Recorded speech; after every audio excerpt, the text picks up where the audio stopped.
All right, so today we're taking a deep dive into the Vigyan Bhairav. Vigyan Bhairav. Oh, yeah, this one's special. It is. Yeah. I know you listening out there, you're not new to Tantra, Right. but this text is really something else. It is. It's like the ultimate guide to hacking consciousness, the Tantra way. You know what's so cool about the Vigyan Bhairav? It's not some boring philosophy lecture. I know, right? It's Shiva and Devi. The ultimate power couple. Just hanging out, Right. exploring 112 ways to reach higher consciousness. It's wild. Imagine being a fly on the wall for that conversation. Seriously. Right. And it's not like they're just these distant deities. No, no, no. They're like forces within all of us. Exactly. And it's not just Shiva laying down the law. Right. It's more like, hey, babe, how about we try this to experience truth firsthand? Exactly. Tantra is all about that direct experience. Right. It throws out the textbook and says, go out and live it. Okay, I love that. It's like trying to explain colors to someone who's never seen them. Words only go so far. Okay, so Tantra is more about doing than thinking, Yeah. but 112 methods. Right. That's a little overwhelming. Yeah, right. Where do you even begin with something like that? That's where the fun begins. It's like having this giant toolkit with a tool for every possible spiritual scenario. Right. But here's the thing. Okay. It's not about mastering all 112. Okay. It's about finding the ones that click for you, Yeah. the ones that light up your inner world. So it's more like a personal journey of discovery than a one-size-fits-all approach. Precisely. The Vigyan Bhairav is an invitation to become your own spiritual scientist. I love that. Experiment. Right. Yeah. Explore and see what works for you. So we have this incredible toolkit of techniques, Yes. but how do they actually work? Yeah. What are they doing to us energetically speaking? Each technique is like a calibration tool for your energy. Okay. Imagine your energy is a bit scattered, Okay. like a radio trying to pick up a signal. Right. These methods, they help to fine-tune it. Okay. Bringing it back to center. Right. Back to its most vibrant, Yeah. powerful state. So by working with our energy, we can clear out the static and connect more deeply with our true selves. Exactly. Mm-hmm. And this brings us to another crucial aspect of the Vigyan Bhairav, Okay. which is often overlooked, Okay, what's that? the concept of surrender. Surrender. But haven't we been talking about all these active techniques? Right. How did those two go together? It might seem paradoxical, but surrender is woven throughout the entire text. Okay. Take Devi's journey to Shiva, Yeah. her constant questioning. Right. It's all infused with this deep sense of surrender. Okay. Not giving up, Right. but rather letting go of control. So it's more about surrendering the ego, Precisely. that part of us that always wants to be in charge. You see, the ego is like this little control freak Uh-huh. that thinks it's running the show, Okay. but the techniques in the Vigyan Bhairav, they're like sneakily helping us dismantle that control, opening us up to a deeper reality. I'm starting to see how these pieces fit together. Good. So are these techniques like stepping stones to surrender? In a way, yes. Okay. The techniques help us loosen the ego's grip. Yeah. And as that happens, surrender can arise more naturally. Okay. It's like this beautiful unfolding, Right. a letting go that reveals our true nature, Yeah. which is already whole and free. This is where it gets really interesting for me. Okay. I've heard people talk about feeling lighter, Yeah. almost weightless when they really connect with a technique. Yeah. Is that related to this surrender thing? Absolutely. That feeling of lightness, it's like the ego dissolving, Right. the sense of heaviness lifting. Yeah. It's not uncommon for people to experience a sense of levitation Wow. and inner buoyancy Okay. as they surrender to the practice. So it's like by letting go, we actually gain something far greater. Yeah. A sense of freedom and lightness that's always been there, Exactly. hidden beneath the surface. It's like shedding a heavy coat you didn't even realize you were wearing. Okay. All right. Let's talk about some specific techniques. Let's do it. Breath awareness really stood out to me. Yeah. It seems so simple, I know, right? yet so powerful. It is. What's the magic behind focusing on the gap between breaths? That gap is the key. It's like hitting the pause button on the movie of your mind. I like that. By focusing on that space, that stillness between the inhale and exhale, Right. you tap into this eternal element that's always present, Uh-huh. a quiet sanctuary within. Okay. I get that, finding that quiet space within. Yeah. But does it really have that much impact? Well, I mean, I breathe all the time without even thinking about it. that's the trick. You're usually not aware of it. Right. By consciously focusing on the breath, you shift from autopilot to presence. Okay. It's like suddenly becoming aware of the air you're breathing, Right. the life force flowing through you. I could see how that could be pretty powerful. Yeah. It's like waking up to something that's always been there but overlooked. What about third eye meditation? Yeah. Focusing on the spot between the eyebrows. Yes. I've always been intrigued by that one. That technique is all about activating the pineal gland. Okay. Your inner eye, so to speak. Huh? Now, the pineal gland is this tiny gland in your brain that's been linked to spiritual awareness for centuries. Yeah. It's like a dormant superpower waiting to be awakened. So by focusing on that spot, we're essentially giving our pineal gland a little wake-up call. Exactly. And as it awakens, it can open up new dimensions of perception, enhance your intuition, and connect you to a deeper level of awareness. Right. It's like opening a window to a whole new world within yourself. Okay, that's pretty mind-blowing. And then there's dream mastery. Yes. This idea of controlling your dream. Right. Even experiencing death as a form of deep sleep. Yeah. That's a bit out there, isn't it? It might sound far-fetched, but it's actually about blurring the lines between waking and dreaming, consciously navigating the realms of your unconscious mind. Right. The technique involves focusing on your breath as you fall asleep. Okay. Maintaining a thread of awareness as you drift off. Wait, so instead of just conking out, you're staying present as you enter the dream state. Exactly. With practice, you can become aware that you're dreaming. Really? And even direct the dream's narrative. Wow. It's like becoming the director of your own inner movie. Okay. And by exploring the dream state consciously, you can gain insights into the nature of death and dying. So it's about facing our fears. Yeah. Even the fear of death within the safe space of our own minds. Precisely. It's a way to explore the unknown, to confront our deepest fears. Right. And to ultimately gain a greater sense of peace and acceptance around the inevitability of death. Now, this is reminding me of another technique, sensory deprivation. Yes. It seems like it's also about accessing a different state of consciousness by withdrawing from the external world. Sensory deprivation is a powerful technique that creates a space of stillness and silence. Okay. By stopping the senses, sight, sound, touch, taste, and smell, you essentially create a blank canvas for your inner world to emerge. So it's like creating a vacuum of external stimuli so that you can tune into the subtler frequencies within. Exactly. And in that space of sensory deprivation, the mind naturally becomes quiet. Yeah. And you can experience this profound sense of detachment from the body. Okay. A feeling of merging with emptiness. It's like stripping away all the layers of perception and experience to reveal the pure awareness that lies beneath. And that can be a very profound and liberating experience because it allows you to see that you're not your body, that you're not your thoughts, you're not your emotions. Wow, that sounds intense. You're essentially dissolving the boundaries between yourself and the world, right? Precisely. And in that dissolution, you can glimpse your true nature. The vast and boundless awareness that is the source of all experience. Okay, so we've talked about working with the breath. Yeah. The pineal gland. Right. Dreams. And even our senses. Is there a specific technique you'd recommend to someone who's just starting out with the Vigyan Bhairav? That's a great question. I think the best place to begin is with a technique that feels accessible. And resonates with you personally. Vigyan Bhairav offers such a wide range of methods that there's truly something for everyone. So it's not about choosing the best technique, but rather the one that speaks to you in this moment. Exactly. It's like trying on different clothes until you find the outfit that fits you perfectly. Explore different techniques, see what feels comfortable and intriguing, and trust your intuition. That makes sense. So it's more about listening to our inner guidance. And finding what feels right for us on our unique path. Precisely. And as you experiment with different techniques, you'll start to develop your own understanding, your own inner compass that will guide you on your journey. All right. I think we've covered a lot of ground already. But there's still so much to explore in the Vigyan Bhairav. There is. I'm eager to dive into some more specific techniques and see what other treasures we can uncover. I'm ready when you are. Let's continue our exploration and see what other insights the Vigyan Bhairav has in store for us. Okay, let's do it. Before we jump into more techniques, I'm curious.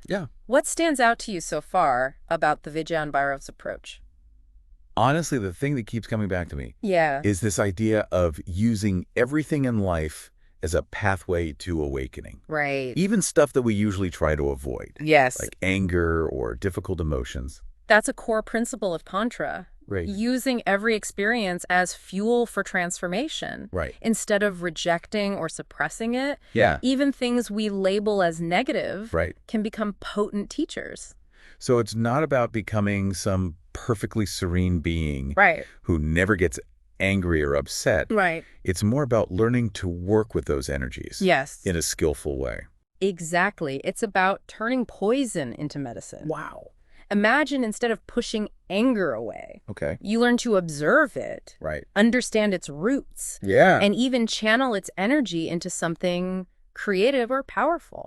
I'm starting to see the potential there. Like, instead of being afraid of our shadows, we can learn to dance with them. That's a great way to put it, and that's where techniques like sound and mantra come in. Oh, yeah. I was wondering when we'd get to those. I've always been curious about the power of chanting. Especially the mantra Okanama. What's going on there, vibrationally speaking? Sound is powerful. Okay. Think about how music can shift your mood. Right. Or how certain sounds can be incredibly soothing or jarring. Yeah. Now imagine using sound intentionally. Right. To shift your consciousness. Okay. To tune into different frequencies of awareness. So it's like using sound as a tool to rewire our brains. Exactly. To access different states of being. The mantra, akaram, is considered the primordial sound. Okay. The vibration of creation itself. Wow. By chanting or mentally repeating akaram, you're aligning yourself with that fundamental frequency. Connecting to the very source of existence. Wow. That's pretty powerful imagery. It's like tapping into the universal heartbeat. Resonating with the cosmic symphony. Precisely. And as you practice with sound and mantra, you might notice your mind becoming calmer. Your energy more balanced. And a sense of inner peace emerging. It's like all the chaos within starts to harmonize. Aligning with that primordial vibration. I definitely want to try that. Now, you mentioned earlier that Tantra doesn't advocate for withdrawing from the world. Or rejecting life's pleasures. How does that tie in with these internal practices? It's all about balance. Tantra encourages us to embrace life fully, to engage with the world through our senses, but from a place of inner awareness and centeredness. The internal practices we've been discussing, they're like building that inner foundation, that solid ground from which we can then experience the world more fully and consciously. So it's not about becoming some detached hermit who avoids all worldly pleasures. It's more about cultivating an inner stability that allows us to engage with those pleasures in a more mindful and balanced way. Exactly. Imagine you're going to a wild party. If you go in feeling scattered and ungrounded, you're more likely to get swept away by the chaos. But if you go in feeling centered and present, you can enjoy the party without losing yourself in it. That's a great analogy. So the internal practices are like training wheels for navigating the world more skillfully and consciously. Precisely. They help us develop the inner strength and clarity to engage with life's joys and challenges without getting lost in the drama. All right. I'm really getting this idea of integrating spirituality into everyday life. It's not about escaping the world. No. It's about transforming our relationship with it. Exactly. And that brings us back to the specific techniques outlined in the Vigyan Bhairav. We were about to delve into sound and mantra, weren't we? Oh, yeah. Let's talk more about that. I'm really intrigued by the idea of using sound to shift consciousness. It's like a whole different way of approaching personal growth and transformation. It is. And it's a practice that's been used for centuries in various spiritual traditions around the world. The Vigyan Bhairav offers some unique insights into how to use sound and mantra, specifically for awakening consciousness. I'm all ears. What are some of the specific techniques it recommends? One technique involves focusing on the sounds of your environment. Listening with deep attention to the subtle nuances and variations in the soundscape around you. So it's not about creating silence or blocking out sounds. It's about tuning in to the symphony of life. That's already happening all around us. Exactly. By listening attentively, you can start to perceive the world in a new way. Noticing the interconnectedness of all things through the tapestry of sound. That's beautiful. It's like becoming aware of the hidden language of the universe. The symphony of creation that's always playing, whether we're listening or not. Precisely. And as you cultivate this kind of sonic awareness, you might find that your perception of reality expands. Your connection to the present moment deepens. Wow. And a sense of awe and wonder emerges. Wow. I can already feel my mind opening up to the possibilities. Good. What other sound techniques does the Vigyan Bhairav suggest? Another technique involves focusing on the sounds of your own body. Okay. Listening to the subtle rhythms and vibrations that are constantly playing within you. So it's like tuning into our own internal orchestra. Yeah. Becoming aware of the symphony of life that's happening within our own beings. Exactly. Your heartbeat, your breath, the flow of blood through your veins. Okay. These are all creating a symphony of sound that's unique to you. Okay. By listening attentively to these inner sounds, you can gain a deeper understanding of your own body, your energy and your emotions. That's amazing. It's like becoming more intimate with our own bodies. Yeah. Listening to their wisdom and tuning into their subtle messages. Precisely. And as you cultivate this kind of inner listening, you might find that you become more sensitive to your own needs. More aware of your body's signals. And more connected to your intuition. Okay. I'm starting to see how powerful this can be. And what about mantra? Yeah. We talked about Aram earlier. But are there other mantras that the Vigyan Bhairav recommends? The Vigyan Bhairav doesn't prescribe specific mantras, but it does emphasize the power of sound vibration to shift consciousness and connect with the divine. So it's more about finding mantras that resonate with you personally, rather than following a set formula. A mantra can be a word, a phrase, a sound, or even a syllable that you repeat silently or aloud. The key is to choose a mantra that feels meaningful and uplifting to you. So it's like finding a personal prayer or affirmation that speaks to your soul and connects you to a higher power. Precisely. And as you repeat the mantra, you're essentially impregnating your consciousness with its vibration, aligning your energy with its meaning and intention. That's fascinating. It's like using sound to reprogram your subconscious mind. To create new neural pathways that support your spiritual growth and transformation. Exactly. And the beauty of mantra practice is that it can be done anywhere, anytime. You can repeat your mantra while walking, cooking, driving, or even showering. So it's like a portable spiritual practice that you can take with you wherever you go. I love that. And as you integrate mantra practice into your daily life, you might notice that your mind becomes calmer. Your focus sharpens. And a sense of inner peace and harmony grows. This is starting to feel like a whole new toolkit for personal growth and transformation. It is. I'm excited to explore these sound and mantra techniques further. I'm happy to hear that. Remember, the key is to approach this with an open mind and a playful spirit. Experiment with different techniques. See what resonates with you. And allow the power of sound to transform your life. Okay, I'm ready to dive in. But before we move on, I want to loop back to something we touched on earlier. The concept of the hara. That inner center that Tantra emphasizes. Can you explain a bit more about that? Absolutely. And how we can actually access it. The hara, often referred to as the second brain, or the seat of the soul, is located in the lower abdomen, a couple of inches below the navel. So it's not just some abstract concept, it's an actual physical location in the body. Exactly. And it's a powerful energetic center that's associated with vitality, groundedness, and intuition. When you're connected to your hara, you feel centered, stable, and present. I'm getting that. Good. But how do we actually connect to it? Is it like a muscle we need to strengthen? It's more like an energetic center that we need to awaken and cultivate. There are many different practices that can help you connect to your hara, including breath work, meditation, movement practices, and martial arts. So it's not something you can force or intellectualize. No. It's more about creating the right conditions for it to naturally emerge. Exactly. One simple practice you can try is to bring your attention to your lower abdomen as you breathe. Imagining your breath flowing in and out of that space. You might also visualize a ball of energy or light in your hara. Feeling its warmth and radiance. I can definitely try that. And what are some of the benefits of connecting to the hara?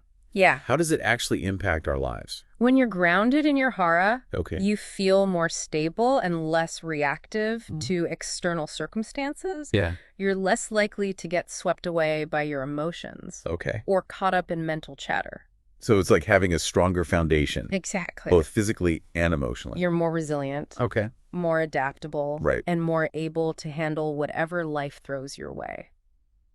That sounds incredibly helpful. It's like having a built-in anchor that keeps you steady. Right. Even in the midst of a storm. Precisely. And from that place of stability and centeredness, Yeah. you can access your creativity, your intuition, and your inner wisdom more readily. Okay. You're more in tune with your true self.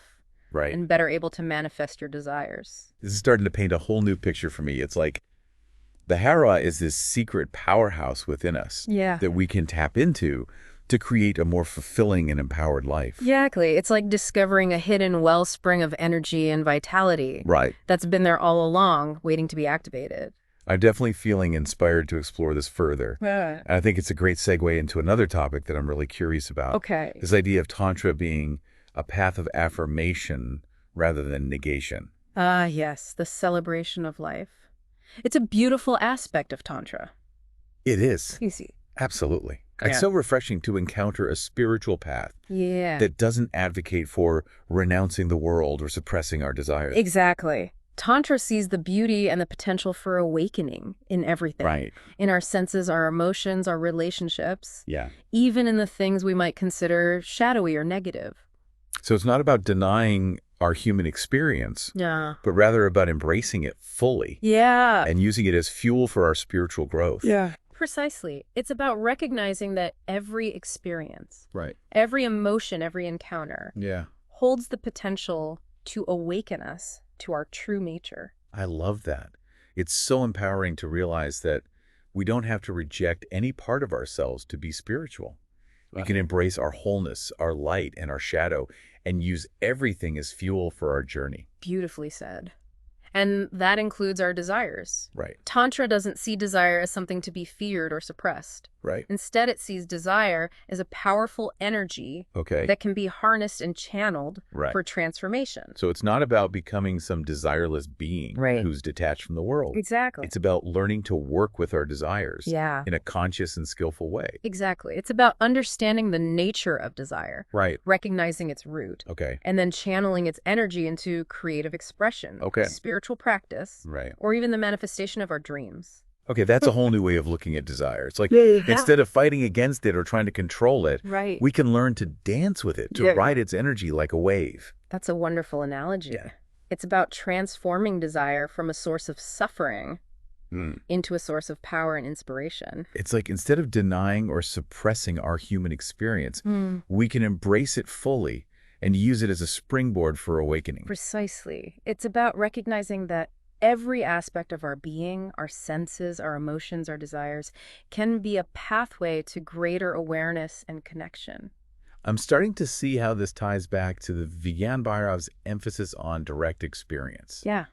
It's not about intellectualizing or theorizing about spirituality. Right. It's about diving in head first. Yeah. And using every experience as an opportunity to learn and grow. Exactly. The Vigyan Bhairav is like a guidebook for the adventurous soul. I like that. It's not for the faint of heart. Right. It challenges us to push beyond our comfort zones, to explore the depths of our being, and to awaken to the full spectrum of human experience. I love that. Yeah. It's not about seeking some blissful state of detachment. It's about embracing the messiness and the beauty of life and all its raw and unfiltered glory. And that's where the real magic happens. When we stop trying to control or deny our experience, when we surrender to the flow of life, that's when we can truly tap into the power and the wisdom that's available to us. Okay, so we've covered a lot of ground today. We've explored the Vigyan Bhairav's unique approach to consciousness. Yeah. Its emphasis on direct experience. Right. Its embrace of life's fullness. Yes. And its powerful techniques for awakening the divine within. Absolutely. What's the one key takeaway you'd want listeners to walk away with from this deep dive? I think the most important message is that awakening is not some distant goal. Right. Or an exclusive club for the spiritually elite. Yeah. It's a journey that's available to all of us right here, right now, in every moment of our lives. So it's not about becoming some enlightened guru on a mountaintop. Yeah. It's about integrating spirituality into our everyday lives, finding the sacred in the ordinary, and recognizing the divine spark within ourselves and in everyone we meet. Beautifully said. And the Vigyan Bhairav offers us a roadmap for doing just that. Right. It's a treasure trove of techniques and insights that can guide us towards a more awakened, joyful, and fulfilling life. I'm feeling so inspired to continue exploring this path. Good. What advice would you give to someone who's just starting out on their tantric journey? What are some simple steps they can take to begin integrating these teachings into their lives? First, I'd say approach this path with an open mind and a playful spirit. Okay. Don't get bogged down in dogma or try to force anything. Right. Allow yourself to be guided by your intuition and to explore what resonates with you personally. So it's not about following a rigid set of rules. It's more about listening to our inner wisdom and allowing our practice to unfold organically. Exactly. And remember, the Vigyan Bhairav offers a diverse range of techniques. Yeah. So experiment, play around, see what sparks your interest and brings you joy. There's no one right way to practice Tantra. That's reassuring. It takes the pressure off trying to do everything perfectly. Exactly. And here's another tip. Start with small, manageable steps. Okay. Don't try to overhaul your entire life overnight. Right. Instead, choose one or two practices that resonate with you. Yeah. And integrate them into your daily routine. So it's more about consistency than intensity. Making small, sustainable changes that gradually transform our relationship with ourselves and the world around us. Precisely. And finally, remember that you're not alone on this journey. Right. Connect with other seekers. Yeah. Find a teacher or a community that supports your exploration. Okay. And share your experiences. That's so important. Having a support system can make all the difference when you're navigating a path as profound and transformative as Tantra. Absolutely. And as you continue on this journey, remember to celebrate your successes. Right. Acknowledge your growth. Yeah. And most importantly, have fun. This has been such an incredible exploration of the Vigyan Bhairav. I feel like we've only just scratched the surface of its wisdom. But I'm already feeling a shift in my perspective and a deepening connection to my own inner power. It's been a joy sharing this journey with you. And remember, the path of Tantra is a lifelong adventure. Right. So keep exploring, keep practicing, and keep awakening to the divine within you and in all things. And for all of you listening out there, we'd love to hear your thoughts. What resonated with you from this deep dive into the Vigyan Bhairav? What techniques are you excited to try? Share your insights in the comments below, like this video, and subscribe to Tantra Quest for more explorations into the world of Tantra. Until next time, may you live a life filled with awareness, love, and joy.